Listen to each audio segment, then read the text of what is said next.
very good evening to you on this 21st day of February 2024. Many thanks for joining us. This is the trending news here on Lookuptv. Remember, you can watch this bulletin live on our Facebook and YouTube pages at Lookuptv. We begin this bulletin with the National Executive Retreat in Naivasha, and the National Executive Retreat came to a close today with the head of state, that is President William Ruto, giving an address to the nation. Ruto affirming that his government has a turnaround strategy committed to bringing economy back on track by reducing debt stock, enhancing local revenue-raising measures and reducing government expenditure. Turnaround strategy focused on increasing our tax revenue and reducing both spending and the rate of debt accumulation. In the interest of sound debt management, we have implemented a combination of strategies, including the diversification of financing sources, smoothing the maturity profiles, and proactively managing our debt liabilities in general, maintaining a low cost of debt and ensuring that debt is sustainable at all times. I am delighted to announce that our sacrifices and determined efforts have not been in vain. As a consequence of our commitment to sound debt management strategy, fiscal and general economic management policies, and the tightening of our monetary policy by the Central Bank of Kenya, investor confidence has been significantly enhanced, resulting in the appreciation of the Kenya shilling against the US dollar from an average of 162 shillings to an average of 142 shillings at the moment. Additional indicators of rising confidence include the performance of the recent issue of the Eurobond, the infrastructure bond, and increased liquidity in the market. As a result of robust measures to enforce fiscal discipline and implement prudent debt management, the successful turnaround has pulled Kenya away from the brink of debt distress, put our finances in good working order, and established the necessary conditions to execute the bottom-up economic transformation agenda on a sound footing. On to matters of drug abuse now. On the National Authority for Campaign Against Alcohol and Drug Abuse, that is NACADA, has revealed that children are using drugs from as early as age 5. Speaking during security stakeholders meeting in Nakuru, Eldoret NACADA Chief Eunice Arubia stated that many pupils are influenced within school premises, noting that the authority has put in place measures to ensure pupils are educated on effects of drugs. She has further urged parents to monitor their children's behavior in the spirited fight against drug abuse.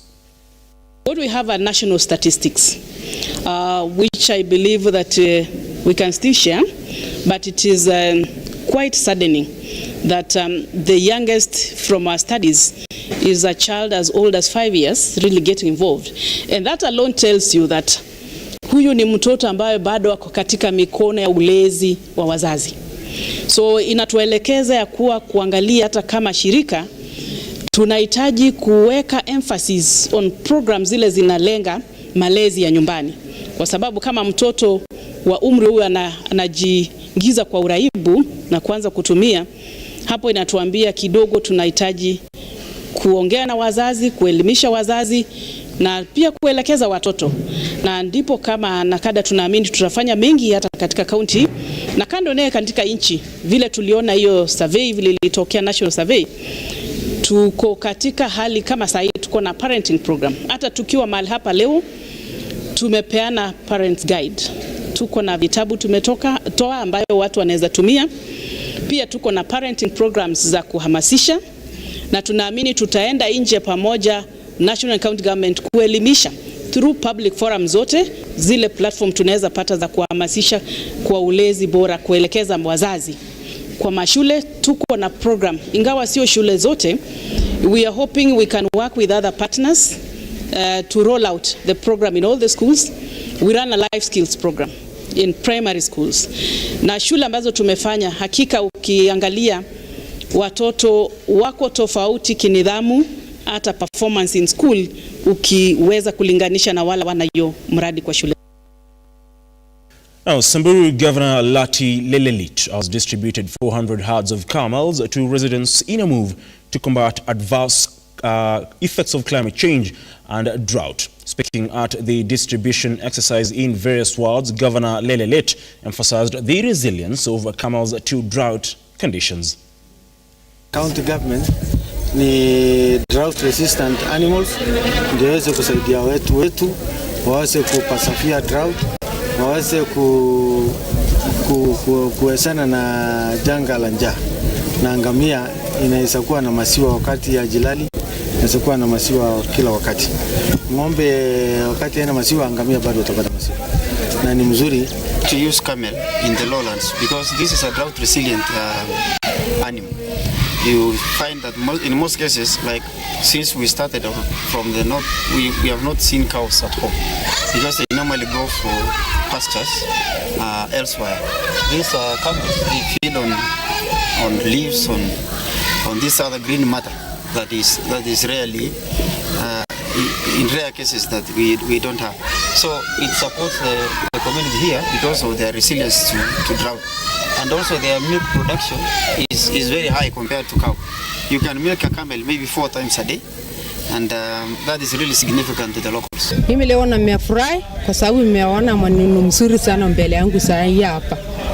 Kwa sababu gavana yetu amefuatia sisi ngamia. Na sisi akina mama alikuwa anafuata sana shida. Kwa sababu wakati mwingine alikuwa jilali amemaliza ngamia yetu, amemaliza mbuzi, amemaliza ngamia, amemaliza kila kitu yote, lakini sasa hii gavana amepatia sisi nini? Amepatia ngamia. Sasa sisi akina mama yote amefurahi kwa sababu sisi tumejua sasa hii hawezi kukunya turungi. Amepata sasa hii maziwa akukunya na chai. Kwa hivyo sisi tumefurahi. Sisi yote akina mama anashala amefurahi kwa sababu hiyo mani. Now to the coastal part of the country now, and Kilifi County is set for a major infrastructural facelift after the national government embarked on the second phase of the Kenya Informal Settlement Project, which seeks to upgrade roads and settlement.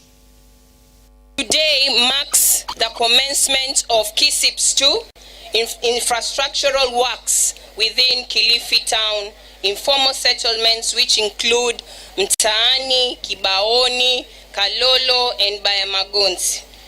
With the initiative of His Excellency Gideon Maitha Mungaro, who has committed to bring tangible development in the county, and in the few coming months, more contractors will begin infrastructural works in other settlements here in Kilifi and also Malindi town. KISIPS brings holistic projects that aim at improving the livelihoods of the common citizen in our informal settlements. Leo Mheshimiwa Naibu Gavana, kwa zoezi la leo ambalo litakuwa hapa ya kulaunch project ya kuweka barabara za lami hapa Kilifi Town, na nafikia hii awamu ya kwanza ni 3.1 kilometers ambayo itaandamana na drainage na street lights. Nafikia kumekuwa na issue ya mambo ya drainage, flooding hapa wakati wa mvua nyingi. Kwa hivyo tuko katika process ya kuaddress hizo issues polepole. Kwenda mataa, tufanye biashara 24 hours. Sikiboni mnaona kila town ambayo itakuwa inenuka katika Sokoni Ward, tutaweka mataa, tutaweka barabara, tutaweka drainage, mambo ya kuwe sawa, si ndio? Tutafanya kazi pamoja na watu wa Kilifi, na zile changamoto zikuja tukisema jamani, tupatieni nafasi tufanye maendeleo, naomba tuwe tayari kukubali na tufanye yale maendeleo. Sasa kama mnavyojua, kutokea kwa ofisi ya gavana wetu Gideon Maitha Mungaro na Mama Mbeta, hii department tunaiita LEHPPUD imeweza kuboresha town 5 hapa Kilifi kuwa municipality. Hapo awali tukiwa ni Kilifi na Malindi, sasa hii tumewezesha kuongeza Mtwapa, Mariakani na Watamu. Na hii barabara ikitengezwa itakuwa nafuu kwetu. Umepigiwa simu ukachukue mteja, pengine mama amejifungua, hakuna shida hapo kwa barabara, unaenda moja kwa moja unamchukua na mkimbiza hospitali. Una kibiashara chako hapo kando ya barabara, una mahamri yako, una kaimati zako, unaweka hapo kando. Now, two Matatu Saccos in Embu, the EEMO and the Chair Classic Sacco, are in conflict over the allocation of the picking and dropping bays in the town. The Chair Classic Sacco members have decried harassment by county officials as they accused county officers of favoring EEMO Sacco Matatus. Tumeamkia kwamba kanjo imekuja ikatoa gari zangu pale, huwa tunapark ndio gari ile iko kwa shimo ikijaa iweze kuingia kwa picking bay, na wakasema hapo wamepeana hiyo shimo. Sina habari, hata sikuitwa mkutano, na nikauliza hiyo swali, nikauliza kwa nini hamkuniita mkutano, wakaniambia nafikiri majibu hata umesikia nikiambiwa ya kwamba niliitwa mkutano sikuenda. Nikauliza ako sawa kimbiashara, magari zake siko sawa, lakini kwa nini asipewe haki yake? Inakaa kuna kama gender violence in between. Hawa ndio wananipatia kazi, lakini sasa leo asubuhi tumekuta baadhi Classic wanapark gari zao, tumekuta kuna gari zingine. Sasa ndio tulikuwa tunashindwa na hizi sasa, sababu hii shimo ilipewa maadhiwi wa Classic, kwani atakuwa akipaki gari zake wapi? Parking, ukikuta nafasi iko una park, lakini hailipiwi within the state, sababu umelipa mbairo ya kajo ya mwezi mzima ambao tunalipa 1,500.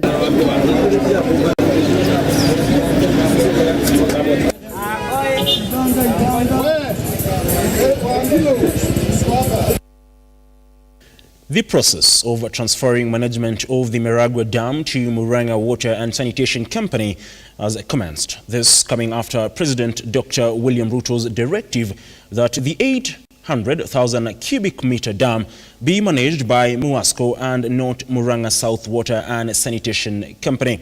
Officials from both companies in a forum held at the dam's treatment plant agreed to conclude transfer of the management within a period of 2 weeks. We have started this process immediately to ensure that people access water as soon as possible through the water company, Murang'a Water, Water and Sanitation Company. Around 30% coverage, and it is the lowest in the whole county. Therefore, this project will go a long way into supplying over 20,000 households, and which will go a long way into achieving our dream of universal coverage for every household within the county of Murang'a. First is to thank our President, His Excellency Dr. William Ruto, together with our Governor, Dr. Irobo Kangata, for giving us more work and an opportunity to serve the people of Maragua. As the head of MUASCO, we are happy and eager to serve the residents of Maragua. We have already taken over, and I can only assure the residents of Maragua that the journey to efficient service delivery has started. Hii ni shida tumekuwa nayo kwa muda mrefu, na tunashukuru sana juu tulikuwa na hofu hii mradi ikiangukia mikono ya MUASCO watu wetu wangesava. Sababu moja, hii kampuni iko na area kubwa sana yenye inasafu huku Murang'a County. Juu iko na 3 constituencies, iko na Maragua, iko na Kigumo na iko na Kadara. Hizo ni 17 wards. Ile sababu imefanya tukue tukitaka kampuni inaitwa MUASCO ikuje iserve Maragua constituency imekuwa underused. Imekuwa ikitumikia ward 2, that is Biri ward na township. So our plea is waongezewe ward 6 wakuwe na ward 8, at least watu wa Maragua wakuwa kipata maji 24/7. Well, that particular story wraps up our bulletin at this particular moment in time, but we'll be coming to you with more detailed reports in our 7 p.m. and 9 p.m. bulletin, including, of course, what now the new amendment, the affordable housing bill, which was voted for yesterday by the MPs, and amendments are being made today in the National Assembly, means to Kenyans just a few months after the court, of course, declined to extend stay orders for the collection of the affordable housing levy. Remember, the court said the levy is discriminatory because only those who are working in formal sectors, of course, pay, or their salaries are deducted, but those working in the informal sector do not pay anything. But at the end of the day, they will benefit from this particular program. So those are just some of the things that the Kenya Kwanza team led by Kimani Ichung'wah are trying to address. We'll be dissecting that deeply, and of course the retreat that ended today with President William Ruto saying Kenya is now among the countries that Kenya is now free from the list of countries that are in debt crisis. Now, that will be at 7 p.m. and 9 p.m. later on, but in the meantime, you can visit our website www.lookuptv.co.ke just to get an overview of the stories making headlines not only here in the country, but as well across the borders. Until then, do have yourself a wonderful evening, and like always, God bless.